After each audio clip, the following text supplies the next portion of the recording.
नमस्कार पब्लिक, कसे काय? नमस्कार मंडळी, कसं काय? मस्त ना, मी एकदम मस्त. सो पहिली गोष्ट आहे, रिअली सॉरी की प्रेग्नन्सी पार्ट 2 हा इतका उशिरा येतो आहे. खरंच सांगते तुम्हाला खोटं वाटेल की फक्त हीच कारणं देते. इथे नेटवर्कचे भयंकर इश्यू झालेले आहेत. तुमचे व्हिडिओ पोस्टच होत नाही आणि झाले तर मग त्याच्यात काहीतरी इश्यू होतो. आणि हे ॲक्च्युली सगळं पावसामुळे सुरू आहे, कारण भयंकर पाऊस आहे. त्याच्यामुळे हे गेले 2 दिवस थोडा पाऊस कमी आहे, पण तुम्हाला माहिती आहे वटपौर्णिमा आली की पाऊस हा भयंकर असतो. सो तसा पाऊस भरपूर असल्यामुळे हे सगळे इश्यू होत आहेत.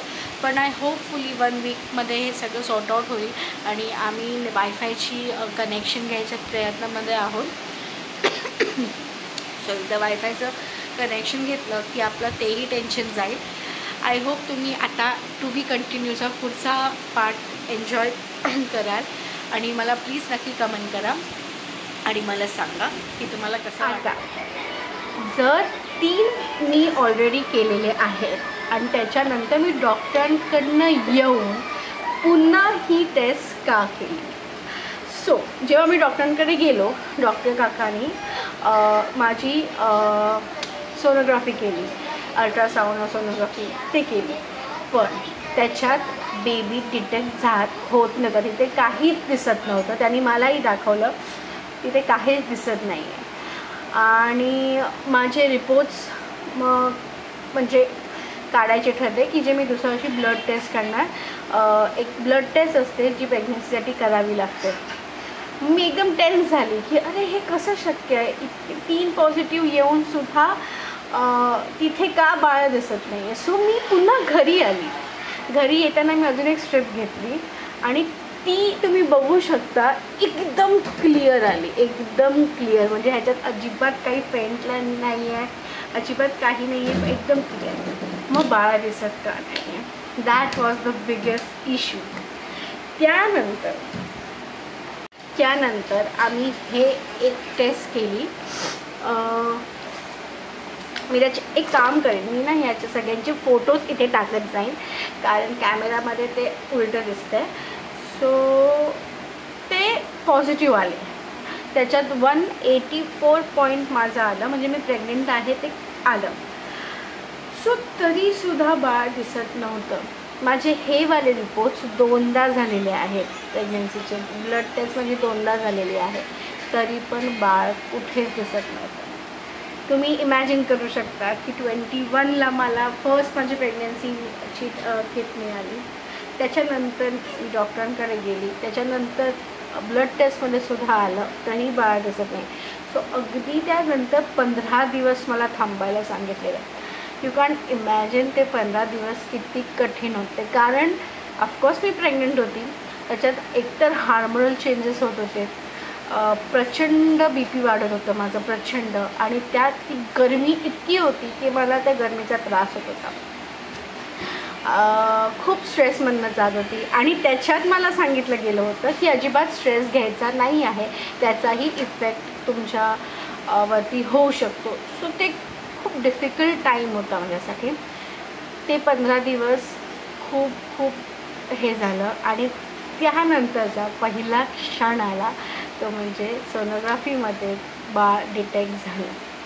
सो त्यानंतर आम्ही डॉक्टरांकडे पुन्हा गेलो 15 दिवसानंतर, जे मला टाईम दिली होती.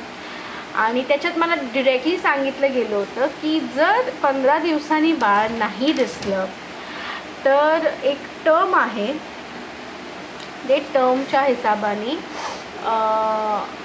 तुम्ही प्रेग्नेंट आहात, पण बाळ तुमच्या गर्भाच्या बाहेर राहिलेलं आहे, तुमच्या ट्यूबमध्ये राहिलेलं आहे. आणि जर तसं असेल तर तुम्हाला ते बाळ ठेवू शकत नाही, ते आपल्याला ॲबॉर्शन करावंच लागणार. आणि ह्या टर्म आता हल्लीच्या दिवसात म्हणजे हल्लीच्या काळात खूप कॉमन झाला आहे. माझ्या मते प्रत्येक 5 मुलींनंतर एखादी मुलगी त्या टर्ममधनं जाते. त्या टर्मचं नाव आहे, मी तुम्हाला आत्ता सांगते. सो त्या टर्मचं नाव आहे एक्टोपिक प्रेग्नन्सी, जी तुमच्या गर्भाच्या बाहेर राहते. आणि हे हल्ली खूप कॉमन झालं आहे. सो तिथे मी थोडी टेन्स झाली, कारण मी त्याच्या अगोदर डायग्नोज झाली होती थायरॉईडपासून. त्याच्यानंतर मला PCOD झाला आणि त्याच्यानंतर मला एक इम्युन डिझीज झाला, ज्याचं टिश्यू डिस्कनेक्टिव्हिटी डिसऑर्डर म्हणतात. आणि त्याचा जो संदर्भ आहे तो इनडिरेक्टली तुम्हाला असा नाही मिळू शकत. क्लिनिकल भाषेमध्ये त्याला टिश्यू डिस्कनेक्टिव्हिटी ऑर्डर म्हणतात. त्याच्यात खूप वेगवेगळे प्रकार आहेत. सो त्याच्यातलाच एक प्रकार मला झाला होता आणि आम्ही त्याच्यावर ट्रीटमेंटसुद्धा करत होतो.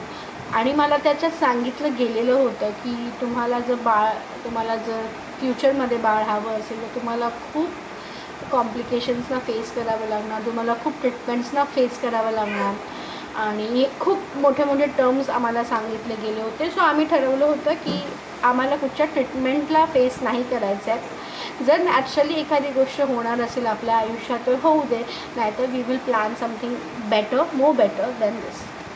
बट स्वामींच्या कृपेने आणि असेल सगळ्यांच्या आशीर्वादाने, आमच्या चांगल्या कर्मामुळे आमच्या आयुष्यात रायन नावाचा हा चमत्कार आला.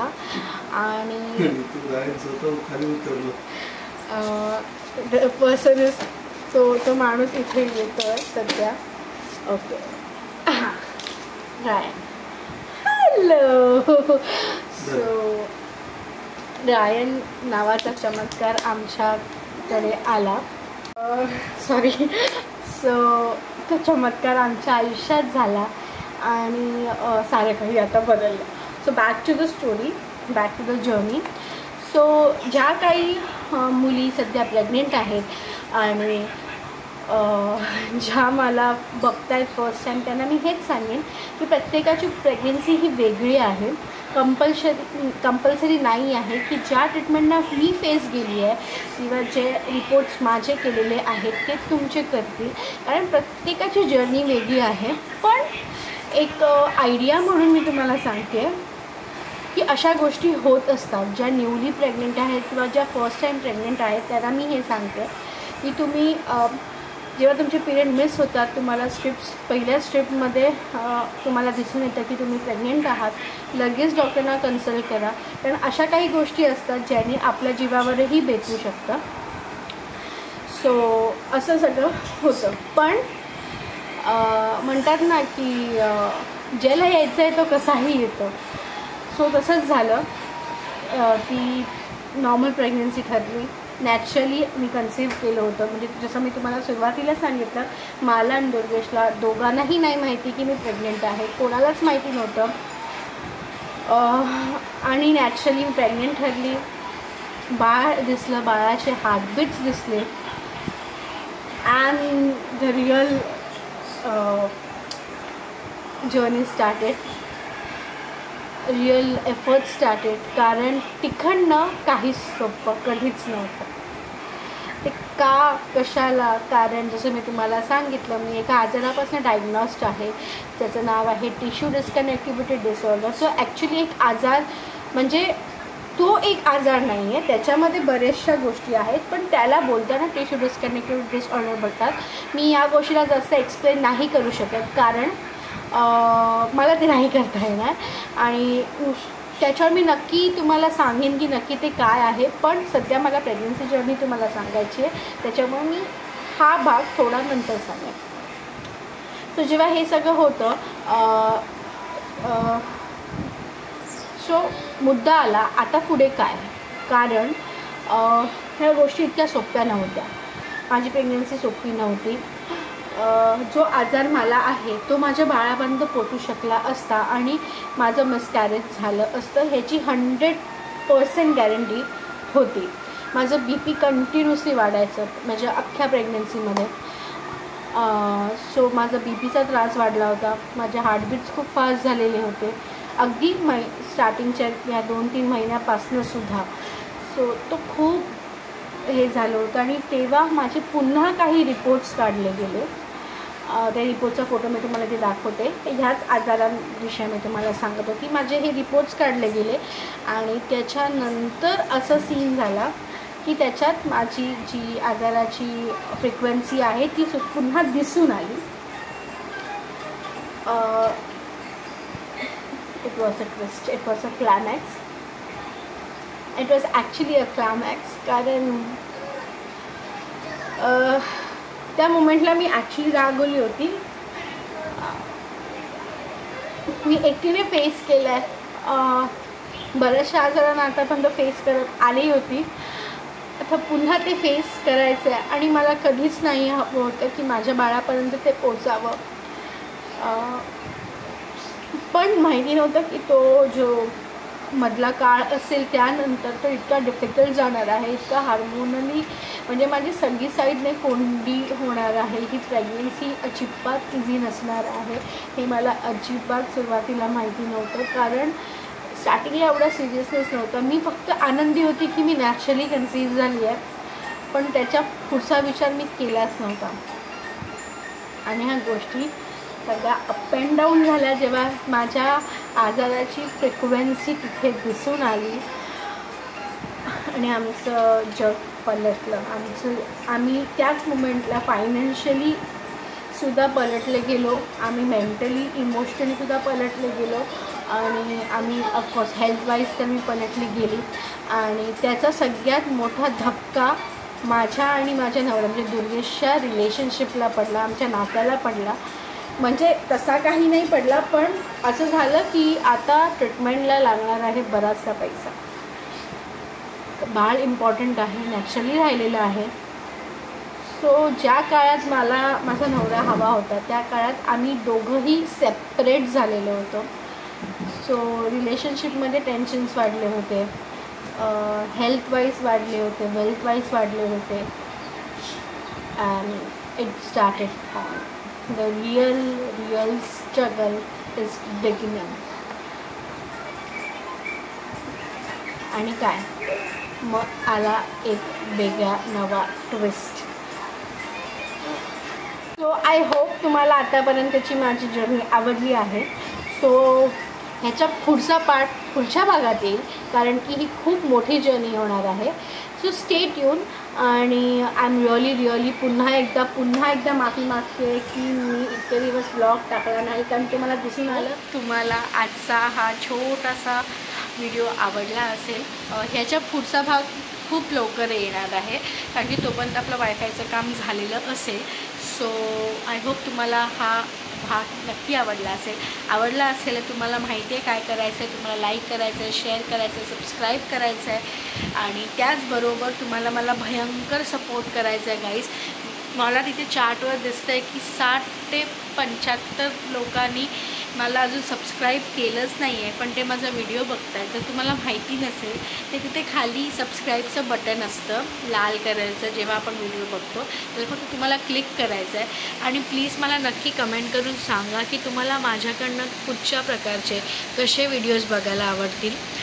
त्या प्रकारे मी माझ्या व्हिडिओजमध्ये बदल करायचा नक्की प्रयत्न करेन आणि तुम्हाला अजून नवीन गोष्टी दाखवीन.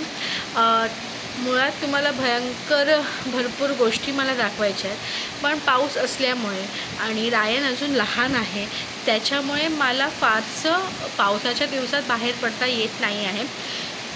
पण त्याच्यामुळे आम्ही खूप साऱ्या गोष्टी ज्या दाखवायच्या आहेत त्या थांबवून ठेवल्या आहेत. आणि जसं तुम्हाला मी सांगितलं की काहीतरी एक मोठं सरप्राईज तुम्हाला भेटणार आहे. सो आम्ही त्याच्याच कामातसुद्धा आहोत. सो ते होपफुली ह्या महिन्याभरात पूर्ण होईल आणि ते काय आहे ते तुम्हाला येत्या जुलैच्या महिन्यात नक्की कळेल आणि तुम्हाला ते सरप्राईज आवडेल. फक्त सगळ्यांनी माझ्यासाठी भरपूर प्रेयर करा, प्रार्थना करा. स्वामींचरणी प्रार्थना करा की माझ्या मनातील साऱ्या इच्छा पूर्ण होऊ देत आणि मला जे काही करायचं त्याच्यात सक्सेस भेटू दे. कारण आपण जसं म्हणतो की प्रयत्नाती परमेश्वर, तसाच प्रकारे सगळ्यांचा आशीर्वाद जर असेल तर तोही आपल्या प्रयत्नांमध्ये खूप वेगळा इम्पॅक्ट आणतो आणि आपले कामं लवकरात लवकर होतात. सो आय होप की ते होईल आणि होणारच आहे, पण ते सक्सेसफुली होऊ दे आणि व्यवस्थित होऊ दे. हेच तुम्हाला मी सांगेन. ते काय ते मी इतक्यात नाही डिस्क्लोज करू शकत, कारण मला आजपर्यंत भयंकर एक्सपिरियन्स असे आले आहेत की मी गोष्टी लोकांना सांगितल्या की मी हे करते, मी ते करते आणि त्या गोष्टी खूप लवकर बिघडल्या आहेत. सो मी त्या नाही सांगणार आहे. तुम्हाला डायरेक्ट दाखवणार आहे की ती काय गोष्ट आहे. पण बाकी प्लीज प्लीज प्लीज माझ्यासाठी प्रेयर्स करा आणि आय होप हे सगळे लवकरात लवकर मार्गी लागेल, सगळं ठीक होईल. आणि आपले ह्याच्या पुढचे व्हिडिओज मी प्रयत्न करीन, ॲटलिस्ट मी वीकमध्ये 1-2 टाकीन, पण प्रयत्न करीन की ते अप टू डेट असू देत आणि लवकरात लवकर येऊ दे. वायफायचं काम झालं तर हफ्त्यातनं 3 व्हिडिओ येणारच आहेत. चला मग, तुम्हाला आजचा व्हिडिओ आवडला असेल तर नक्की लाईक करा, शेअर करा, कमेंट करा, सबस्क्राईब करा आणि please please please please please मला भयंकर सपोर्ट करा. राया इथे झोपलेला आहे. AC बंद आहे सध्या, पावसामुळे थोडा इश्यू झाला आहे, त्याच्यामुळे आम्ही सध्या 2 टेबल फॅन लावून झोपतो आहे. चला मग पुन्हा भेटू, तोपर्यंत बाय.